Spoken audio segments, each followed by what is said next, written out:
টি-20 বিশ্বকাপ 2024-এর ভারত বনাম বাংলাদেশের প্রস্তুতি ম্যাচ শেষ হলো। ভারত এই ম্যাচ 60 রানেতে এক বিশাল জয় করলো। এই ম্যাচেতে কি ঘটলো, কিছু হাইলাইটস এবং এই ম্যাচের কি প্রভাব পড়লো, সমস্ত কিছু আজকের ভিডিওতে আলোচনা করব। তোমরা অবশ্যই ভিডিওটিকে সম্পূর্ণ দেখো। ভিডিওটি সম্পূর্ণ দেখার পর তোমরা নিচে কমেন্ট করে বলবে কেমন লাগলো।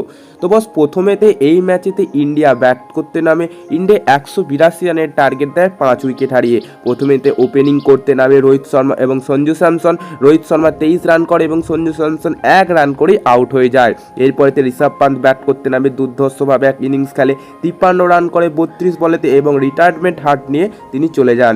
এরপর সূর্যা কুমার যাদব 31 রান করে 18 বলে। তারপরেতে শিবম দুবে 16 বলেতে মাত্র 14 রান করে। এরপরেতে হার্দিক পান্ডের ব্যাট থেকে দুর্ধর্ষ ইনিংস দেখা যায়, মাত্র 23 বলেতে 40 রান করে এবং পরপর 3টে ছক্কা মারে 1 ওভারেতে।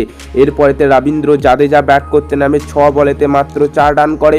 বাংলাদেশের বোলিংয়ের কথা বললে মেহেদি হাসান, মাহমুদুল্লাহ, শরীফুল ইসলাম এবং তানভীর ইসলাম একটা করে উইকেট নেয়। এরপরেতে ব্যাট করতে নামে বাংলাদেশের টিম। 122 রানে 9 উইকেট হারিয়ে তাদের ইনিংস গুটিয়ে যায়। বাংলাদেশের ব্যাটিং কিন্তু একবারে বাজে করেছে। সাকিবুল হাসান 28 রান 34 বলেতে এবং মাহমুদুল্লাহ 40 রান 28 বলেতে। এছাড়া তেমন কেউই ব্যাটিংয়েতে ভালো রান করতে পারেনি। বোলিংয়ের কথা বললে শিবম দুবে এবং আশদীপ সিং 2টো করে উইকেট নেয় এবং মোহাম্মদ সিরাজ, জসপ্রীত বুমরা এবং অক্ষর প্যাটেল একটা করে উইকেট নেয়। তো এই ম্যাচ তো 60 রানেতে ভারত জিতে গেল দুর্ধর্ষভাবে এবং এই ম্যাচ কিন্তু একটা প্রস্তুতি ম্যাচ ছিল। এই ম্যাচের কোনো প্রভাব কিন্তু পরবর্তী ম্যাচে অর্থাৎ গ্রুপ স্টেজের কোনো ম্যাচে পড়বে না।